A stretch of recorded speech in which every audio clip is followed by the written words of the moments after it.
Convido-os novamente para que abramos a palavra de Deus, Evangelho de Lucas, capítulo 7.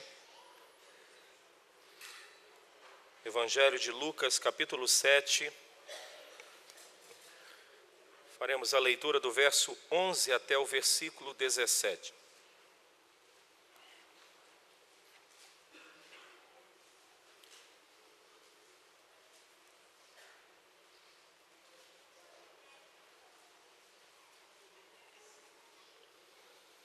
Evangelho de Lucas, capítulo 7, do verso 11 até o verso 17.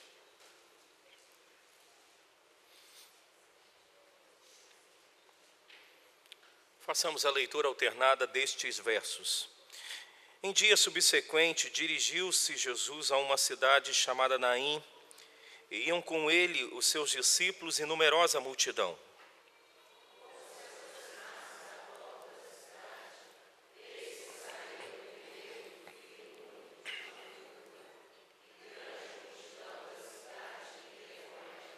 Vendo-a, o Senhor se compadeceu dela e lhe disse: não chores.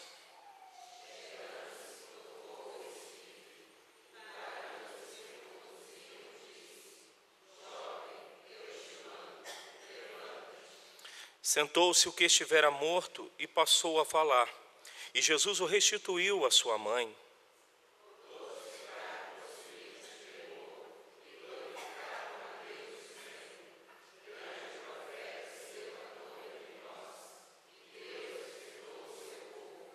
Esta notícia a respeito dele divulgou-se por toda a Judéia e por toda a circunvizinhança. Queridos, essa é uma das narrativas lindas que revelam o poder do Deus que graciosamente nos alcançou por meio do seu Filho. Jesus seguia, conforme Lucas narra, com seus discípulos e uma numerosa multidão para uma cidade que se chamava Naim. No termo original, essa cidade, ela poderia se chamar também Formosa. Mas nesse dia não havia nenhuma formosura nessa cidade. Nesse dia não havia nenhuma alegria nessa cidade, nenhuma beleza nesta cidade.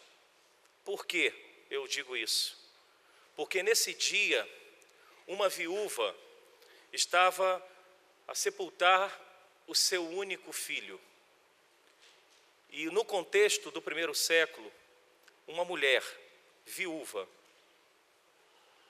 se ela tivesse um filho homem, era a garantia de sustento, de provisão e da manutenção da sua vida. Ela não tendo um filho e se tornando viúva, ela ficaria à mercê de favores e na dependência de pessoas. Mas esta mulher, ela tinha um filho. E a narrativa diz que esta mulher, ela perde então o seu único filho. Ela perde a garantia de provisão. Ela perde a garantia de sustento. Tente imaginar, porque eu acho que o máximo que nós conseguimos é conjecturar algumas situações. Mas somente quando a gente vive, nós conseguimos compreender a dimensão de determinadas situações. Muitas vezes estamos aconselhando situações tão diversas, de dores que as pessoas estão passando, que nós não passamos. E como aconselhar nessa situação? A gente sempre aconselha na autoridade das Escrituras, porque às vezes quem aconselha não consegue mensurar a dor da pessoa, mas aquele a quem nós nos colocamos e nos rendemos para qualquer conselho, ele sabe o que é sofrer. Por isso que nós então aconselhamos na autoridade das Escrituras, de Cristo Jesus. Mas esta mulher agora sofria dor, ao pensar que o seu futuro estava comprometido. Não só isso, aquela mulher naquele dia estava empenhada a sepultar o seu filho. O texto diz então que Jesus, ao chegar nesta cidade, com seus discípulos e numerosa multidão. Verso 12 diz: como que se aproximasse da porta da cidade, eis que saiu o enterro do filho único de uma viúva, e uma grande multidão da cidade iam com ela. Tente imaginar Jesus entrando na cidade e uma numerosa multidão também vindo na mesma direção, com possivelmente um corpo numa maca, que é a forma do sepultamento, com uma mulher chorando em prantos ali. Talvez, se fosse eu e você, nós falássemos assim, se estivéssemos do lado da multidão de Jesus, ou se estivéssemos na frente, possivelmente como Jesus estava, nós falaríamos assim: opa, vamos dar meia volta, vamos respeitar. Talvez nos encostaríamos assim para deixar a multidão passar.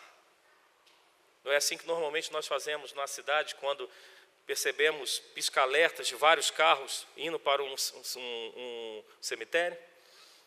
Só que Jesus não faz isso. Jesus não se esquiva desta mulher, Jesus não se esquiva dessa situação, Jesus não se esquiva dessa multidão. O verso 13 diz que, vendo-a, o Senhor se compadeceu dela e lhe disse: não chores. Esta palavra se compadecer é como se dentro do Senhor Jesus Cristo mexesse as suas entranhas. Você já teve algum momento assim, de você por dentro de uma situação difícil, preocupante, você se revolver por dentro, teu coração parece que sair pela boca? Esse é o termo que talvez mais se aproxima para a forma que Jesus reagiu diante dessa situação. E a palavra de Jesus para esta mulher foi: não chores. Talvez, se num estado de muito estresse, a mulher poderia falar assim: mas como que não choro? Como que eu não vou chorar? Você sabe o que está acontecendo? Eu estou sepultando o meu filho. Eu sou viúva, e esse era o meu único filho. E como que o Senhor tem a ousadia de dizer: não chores? Mas essa mulher não diz, pelo menos Lucas não narra a reação desta mulher. Só narra a reação de Jesus diante deste momento difícil desta mulher. Não chores. Diz o verso 14 que, chegando-se, tocou o esquife, ou seja, a urna, o caixão, e parando os que o conduziam, disse: jovem, eu te mando, levanta-te.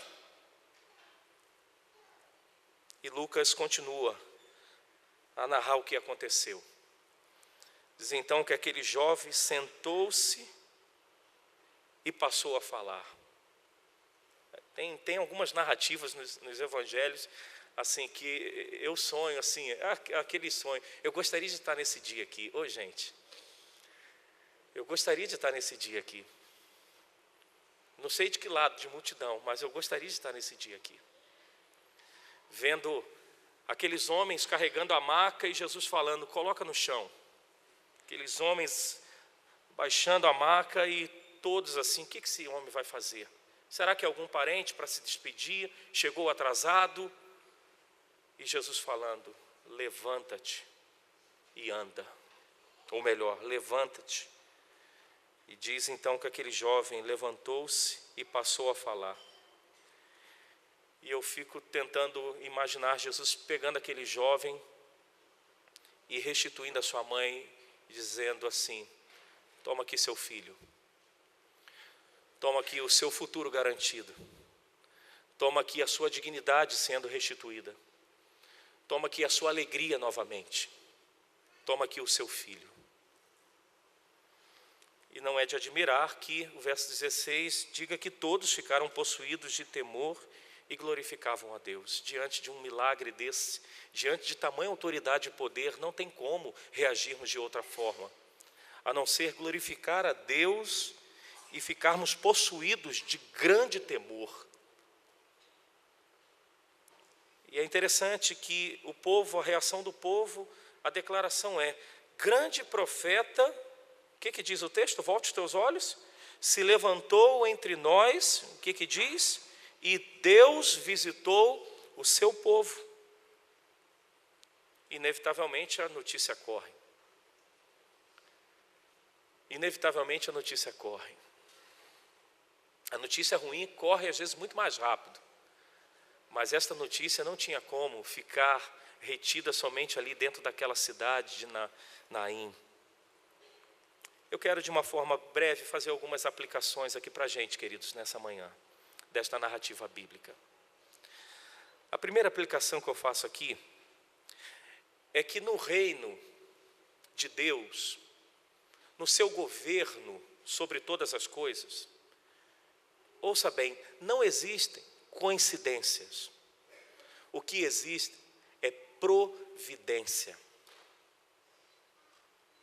No reino e no governo de Deus sobre todas as coisas, não existem coincidências. Existe providência. Jesus não se dirigiu com seus discípulos para aquela cidade, simplesmente porque ele parou assim. E aí, Pedro, para onde nós vamos agora? Tem alguma ideia aí, João? Alguma sugestão? Mateus, e aí, para onde nós vamos agora? Não foi assim. Por mais que não esteja aqui, eu não acredito que tenha sido assim. Conforme nós citamos a pergunta, que Jesus Cristo é 100% homem, 100% Deus, ele se dirigiu àquela cidade providencialmente, para ressuscitar aquele jovem, para mostrar o seu poder, a sua autoridade. Somente ele tem poder sobre os vivos e de ressuscitar os mortos. Então não foi coincidência, foi providência de Deus. E a aplicação que fica para mim e para você nesta manhã é que por mais que venhamos falar, seja por força de expressão ou não, e que coincidência, para quem de fato teme a Deus, é filho de Deus, faz parte do reino de Deus, não existe coincidência, existe providência de Deus. E quer saber? Ela sempre chega na hora certa, no momento exato. Por mais que venhamos a olhar assim, está atrasado, demorou, não vai dar tempo, mas Jesus nunca chega atrasado. A sua providência, o seu governo providencial é sempre no exato momento que o seu povo, os seus filhos necessitam. Uma outra aplicação que eu tiro para a gente aqui, quando Jesus diz: jovem, eu te mando, levanta-te. Eu já até mencionei esta segunda aplicação aqui, mas a mencionarei novamente. Só Jesus tem poder sobre todas as coisas. Só Ele tem poder de ressuscitar mortos. Só Ele tem poder de transformar um casamento já destruído aos olhos dos homens e dos próprios cônjuges. Só Deus tem poder de restaurar um filho perdido nas drogas, no álcool, na prostituição, ou seja, em qual caminho que está conduzindo a passos largos para o inferno. Só Jesus tem poder para libertar e para transformar este coração. Nós temos às vezes algumas, vou usar um termo mais técnico, uma hermenêutica equivocada das Escrituras, que a gente fala assim: não, mas Jesus ele não arromba o coração. Não, se referindo a pecador ímpio, ele entra no coração e ele muda o coração. Para a igreja dele, para os seus filhos, sim, ele bate a porta, como diz em Apocalipse: eis que estou à porta e bato. Mas aquele filho que necessita de uma transformação porque está completamente perdido, Jesus tem poder de pegar o coração de pedra e de arrancar o coração de pedra e colocar um coração de carne. Ele não bate a porta e diz: posso entrar? Não, ele transforma, porque ele tem poder sobre todas as coisas. Uma outra aplicação que eu tiro para a gente aqui é que não importa o tamanho da tragédia que venhamos ou que estejamos enfrentando, Jesus sempre vem ao nosso encontro para nos consolar, para nos dar o encorajamento, o conforto que nós necessitamos. Não importa o tamanho do sofrimento. Jesus, ele não se esquiva, como ele não se esquivou desta mulher e da multidão. Ele poderia muito bem fazer vistas grossas e de falar assim, olha, vamos pegar essa rua daqui, vamos respeitar. Mas ele vai na direção do problema, da dor, do sofrimento daquela mulher. Queridos, não importa o tamanho da luta que estejamos enfrentando. Lembre-se de uma coisa, se você confessou Jesus Cristo como Senhor da tua vida, Ele nunca vai se esquivar do teu problema, da tua dor, da tua angústia, do teu sofrimento. Ele sempre virá ao teu encontro, sempre. É a garantia dele, sempre. Lembre-se disso. O pastor talvez não vá ao teu encontro. Eu estou olhando aqui o Idail, o Neto, a Renata. Eu liguei para a Renata essa semana para saber como é que estava o Idail, o Neto. Ela falou, está melhor, pastor, terça-feira volta a estudar. E eu falei, essa semana eu passo aí. Passei, Renata? Passei, Idail? Não passei, não consegui. O pastor não pode ir ao encontro diante de uma situação difícil, não é, Dona Vera? Estou olhando a Dona Vera aqui também. O presbítero, um irmão às vezes mais chegado, mas Jesus sempre vem ao nosso encontro, sempre, sempre vem ao nosso encontro. Por último, eu deixo aqui a última aplicação para a gente. Eu acho muito interessante o verso 16, novamente, volte os teus olhos para este verso, quando diz assim, todos ficaram possuídos de temor e glorificavam a Deus dizendo, grande profeta se levantou entre nós. Vamos repetir agora essa última parte? Deus visitou o seu povo. Calma aí, gente. Será que Lucas, na hora de fazer a narrativa bíblica aqui, ele não teria que colocar assim, Deus visitou esta mulher? Talvez seria mais incoerente, não seria? Porque, ok, Deus visitou o seu povo, mas na verdade, naquele momento ali, nesta narrativa bíblica, Deus visitou foi aquela mulher. Mas é interessante que Lucas narra assim, Deus visitou o seu povo. Como não há erros, equívocos, porque a Bíblia não tem erros, equívocos, ela é inerrante. Está certo que Lucas realmente, inspirado pelo Espírito Santo, colocou aqui. Sabe por que Lucas está certo? Porque tudo aquilo que Jesus faz para uma pessoa, Ele faz na verdade é para uma comunidade. Ele faz na verdade é para o seu povo. Aquela restituição que aquela mulher recebeu, a bênção que aquela mulher recebeu, o que Lucas está dizendo aqui, com outras palavras, não foi somente para ela. Foi uma bênção para o povo de Deus, para aqueles que acreditavam em Jesus Cristo. E a aplicação e última que eu quero fazer é justamente isso. A bênção que você recebe da parte de Deus, querido e querida, ela não é só para você. Ela é para uma comunidade, ela é para um povo. Porque quando você é abençoado, e ao tomar ciência da bênção que Deus te concedeu, eu sou edificado, eu sou animado, eu sou fortalecido, eu me alegro com você, pelo menos deveria ser assim. Então a bênção que o Senhor te concede, não é somente para você, é para todos. Agora que as mensagens estão sendo filmadas, eu tenho que ter cuidado de falar algumas coisas mais. Mas eu quero só nessa parte pontuar e terminar. Eu me lembro, eu já citei esse exemplo aqui. Eu me lembro de um irmão na minha igreja de origem, que uma vez o coral saiu para cantar numa cidade próxima, aproximadamente, acho que 40 quilômetros, 30, não sei exatamente. E no retorno para a igreja, mas choveu tanto, que guarda-chuva, nada dava jeito. Se você saísse do ônibus, era ter que tomar um banho mesmo. E todos praticamente tomamos um banho. E um irmão, no seu carro, que ele tinha lavado naquele dia, era um sábado, após todo mundo descer no ônibus e ir para dentro da igreja, para cada um poder pegar a sua casa e tudo, aquele irmão entra no carro e ele já estava saindo, sendo que tinha irmãs que estavam com filhos pequenos. E eu lembro que eu saí assim na chuva e tudo, já estava todo molhado, e eu bati no vidro do carro dele assim, ele abaixou um pouquinho, eu falei: fulano, leva a pessoa tal com o filho dela para casa. E ele diz assim: rapaz, lavei o carro hoje, cara, vai sujar o tapete todinho por dentro. Queridos, Priscila ali, minha esposa, está rindo porque ela sabe desse fato, ela estava nesse dia. Queridos, nós temos que entender que a bênção que Deus nos concede, ali eu estou falando de uma bênção material, ela não é somente para a gente, ela é para a comunidade do Senhor, do povo do Senhor. Lembre-se disso, Deus visitou o seu povo.